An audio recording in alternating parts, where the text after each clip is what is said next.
असलामुअलैकुम प्यारे दोस्तों, क्या हाल है? ठीक हो? सो खैर खरीयत नाल हो? सो अल्लाह पाक तुहानू सेहत देवे, खुश रहो, आबाद रहो, वसते रहो। जिथे भी हो मेरिया तुहाड़े वास्ते दुआवां न। पाकिस्तान च हो या पाकिस्तान या बाहरियां कंट्रियां विच हो,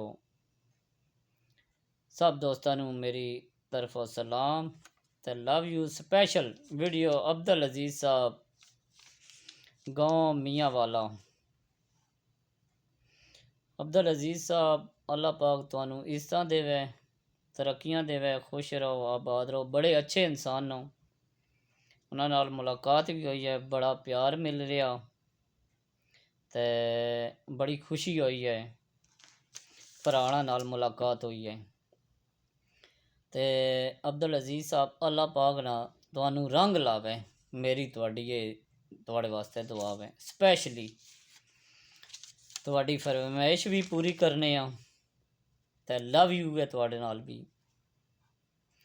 ते हुण जनाब शेर तुहानू सुनाना।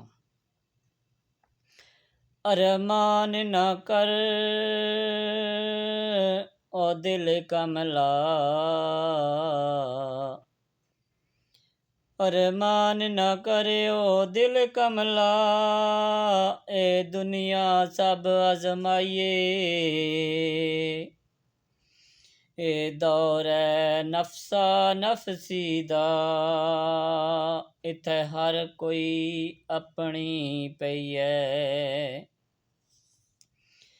कोई सज्जन बरा ना कम आवे, इत्थे हर कोई बस गरजइए, ना अगले प्यार अजीज रहे, ना अगली चात रहिए। अब्दुल अजीज साहब लव यू। अल्लाह पाक तुहानू इज्जतां देवे, खुश रहो, आबाद रहो, वसते रहो। मेरिया तुहाड़े वास्ते दुआवां न। जे वीडियो अच्छी लगे तो कमेंट विच लाजमी दसना, जे इहदे विच कोई कमी पेशी रह गई है तो मादरत। तो तुसी जनाब बड़े गिले शिकवे करे कि तुहाड़ी कैप किधर है। स्पैशल जनाब तुहाड़ी वीडियो ते कैप सिर ते पाई है तो वीडियो बनाई है, क्योंकि तुसी बाद चो फिर गिले शिकवे भी बड़े करने हो कि भरा जी साड़ी वीडियो तुसी बनाने हो ते कैप ना पाने। ठीक है, तो हुण तुहाड़े कोलों इजाज़त मंगसा। अल्लाह सोहणे ने हवाले।